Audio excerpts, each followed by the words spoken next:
Videoon kun namni simbira qabe undi keessa repost share copy link diut gochuudhaan hiriyoota keessan eddu biraan qaqqabsiisa dhimmi namarraa dubbachuudhaaf deemu dhibma lubbuu waan ta'eef jechuudha. Mucayyoon suuraa share armaan olitti argitan kun akkuma nama kamii hojjettee jijjiiramuudhaaf jecha iyyummaa injifachuuf akkasuma maatii ishii jijjiiruuf gara biyya Saa'udii imalte. Haa ta'u iyyuu malee kan ishii mudate waan biraati. Mana ishiin hojjettu yookitti hojjechiistuu fi yookitti madaamii ishii wajjiniin waa walitti buutee fi manni ishiin keessa hojjettu sun waan ishiidhaaf hin mijannee fi gara alaa baatee hojjechuudhaaf hiriyaa ishiitiin mari'atte. Hiriyaan ishiin ittiin mari'atte kunis Warqee jedhamti. Dallaalaan kanaan wal barsiistee akka inni gara mana ishiitii deemee fuudhee gara alaatti ishii baasisu taasiste. Haala kanaan walii galanii guyyaa sanbata darbee mucayyoo kana fuudhee gara alaa baasuudhaaf osoo deemaa jiru mucayyoon kun makiinaan garagale yookitti makiinaan gubateetii lubbuun ishii darbeera jedhee mucayyoo Warqee jedhamtu kanatti himee jechuudha. Mucayyoo Warqee jedhamtu kuni mucayyoon kun akkamitti akka duute hin beekti. Bakka ishiin jirtullee hin beekti. Garuu himuu hin barbaanne jechuudha.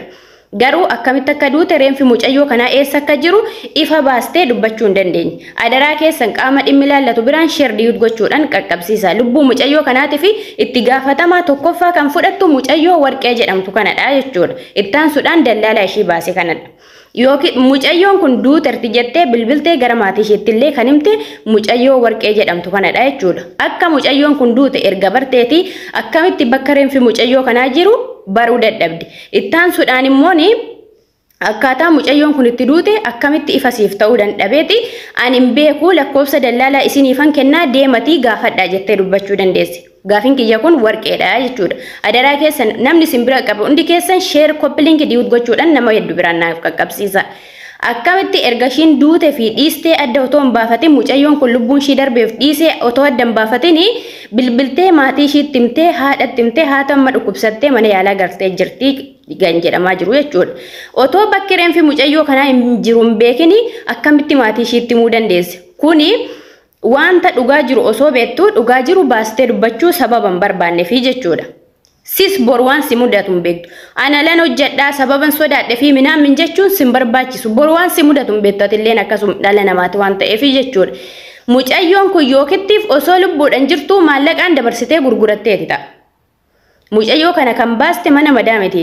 Ijoolleen mana madaamii keessa hojjetan wanti isaan beekan tokko hin jiru. Obboleettiin kuni si amanattee sitti of gatteeti akkati dallaala kanaan wal barsiistu taasistee si walii galteeti gara alaa ba'uudhaaf murteessite malee wanti ishiin irraa beektu hin jiru jechuudha. Yookittiif dallaalaan kun gara dabarsee gurgurate wanta beektu irraa gadi ba'itii dubbadhu. Lubbuun mucayyoo kanaa sirka jira jechuudha.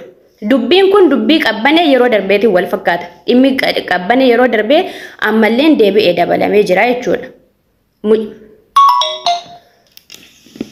Innaa Warqeen ishii kanadha jechuudha. Dallaaltichi immoo kanadha mucayyoo waraagamte mucayyoo ishii kanadha. Kabadaa nama gaddisiisu. Kanaaf adaraa keessan hundi keessan share gochuudhaan lubbuu mucayyoo kana reenfi ishii akka jiru haadha dhaltee achitti wallaaltee bo'aa jirtuuf reenfi ishii illee galeen akka awwaalatu lubbuun mucayyoo kana duuterti mucayyoon kun yoo ta'e iddoo reenfi ishii jiru akka argamuu fi qaama dhimmi ilaallatu biraan nuuf qaqqabsiisa. Akkasuma Warqeen immoo osoo lubbuun mucayyoo kana akkamitti akka darbe beektu sobdee dubbii shashafanii yeroo dubbattu sirraa beekama jechuudha.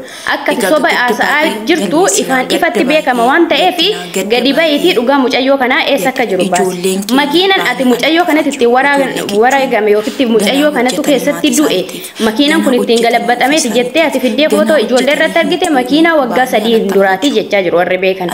Makiinaa waggaa 3 dura namni daandii irratti ittiin gubatedha. Kan waggaa 3 malee sobadha jedhamaati kan jiru. Kanaaf in beektaa gadi ba'es yookittiif situ ajjeechise mucaa kana yookittiif immoo dabarsitee gurgurtee akka namni fe'e akka fe'e godhu taasistee jechuudha. Kanaaf deebisii fidi mucayyoo kana dhugaan mucayyoo kanaa sirka jira ifa jiru gadi ba'iitii dubbadhu Warqee. Abbaa keenya dheebonne biyya ormaatti hafna. Egaa ka gaddi amma obboleetti kanarra dhageessan gaddi obboleetti keenya gadda baay'ee honnee namaa cabsu. Bakki itti kufteerree yookiin otoo ittuma goreerree manuma hojjettu sana keessatti otoo duuteerree waa tokkodha. Achi jijjiiraman argadhaa laata. Gubaa sana keessa bahee bakka gaarii Waaqayyoon naqannaa laata jettee obboleettiin kun. Tokkoffaa immoo obboloota koo warroonni akka obboleetti kanaa jirtan adaraa keessan adaraa isinitti haa ta'u.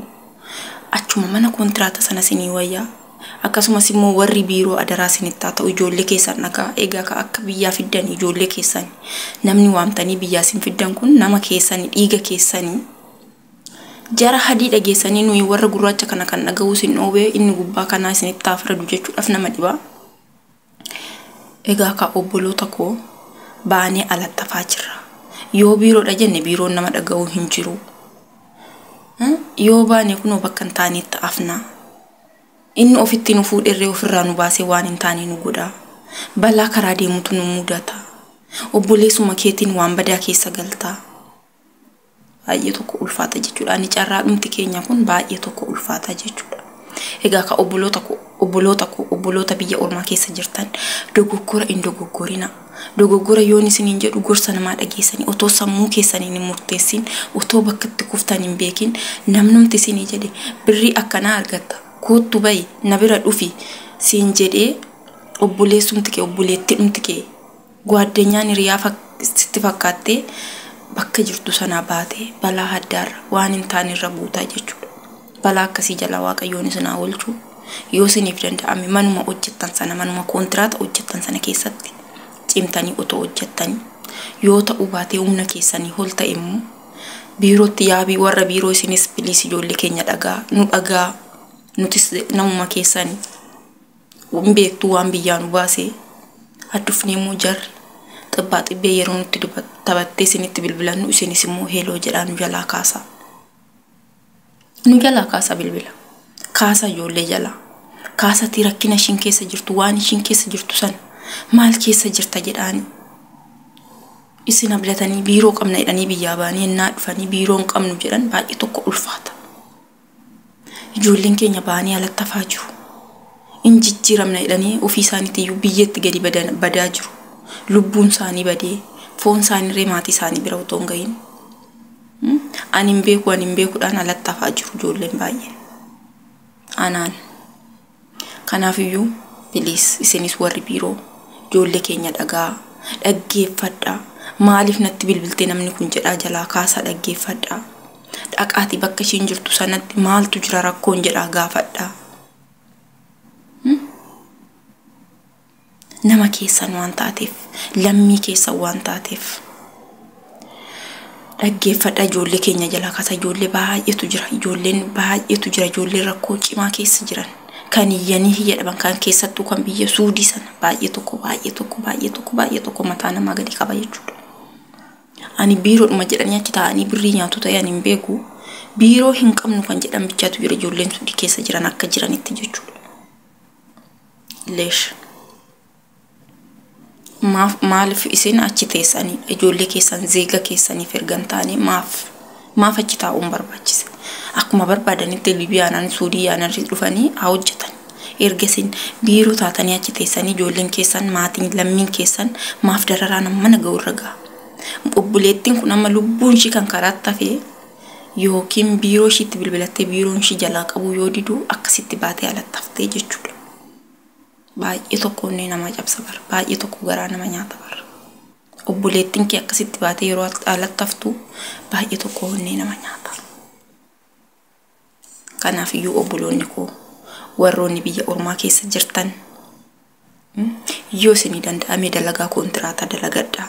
Maaliif bakka itti kuftan sanaatirree makiinaan isin ittiin duutanirree beekamuu danda'a. Amma daandii irratti baatanii daandii irratti yoo haftan namni isin ajjeeserree namni isin lubbuu keessan baaserree akkaataa lubbuun keessanitti baaterree beekamuu dhiisuu danda'a. Kanaafiyyuu aca barbaramtee lubbuun keessa foon keessa maatii kee bira otoo hin gahin haftaa jechuudha. Kanaafiyyuu obboloota koo warri viidiyoon kun isin bira dhaqqabee yoo isiniif danda'ame manuma kontiraataa keessan hojjedhaatii nagaadhaan tasgabbiidhaan gara biyya keessanii gala. Hiriyaa keessan ilaalina. Ishii achi baatee uffattee dhiqattee an akkanattan hojjechaa jira an akkanan jira jettee isin gowwomsitu hin gowwominaa fi dhaamsa seenati waan dhaggeeffataniif galatoomaa. Gaddi bakkuma hunda jira garuu kan biyya ormaa kun laphee namaa gubaa nama adoochaa. Biyya kee keessatti yoo duute awwaalcha qabda biyya ormaatti immoo awwaalcha hin qabdu. Du'a shimbirroon gooda mukarraa kuftee duutu taata biyya ormaa keessatti jechuudha. Kanaafiyyuu balaa akkanaa jalaa sinaa baasu maatii fi firoottan akkasumas immoo hiriyoota isheetiif jajjabina hawaa oola bulaa diibana sinin jedha galatooma.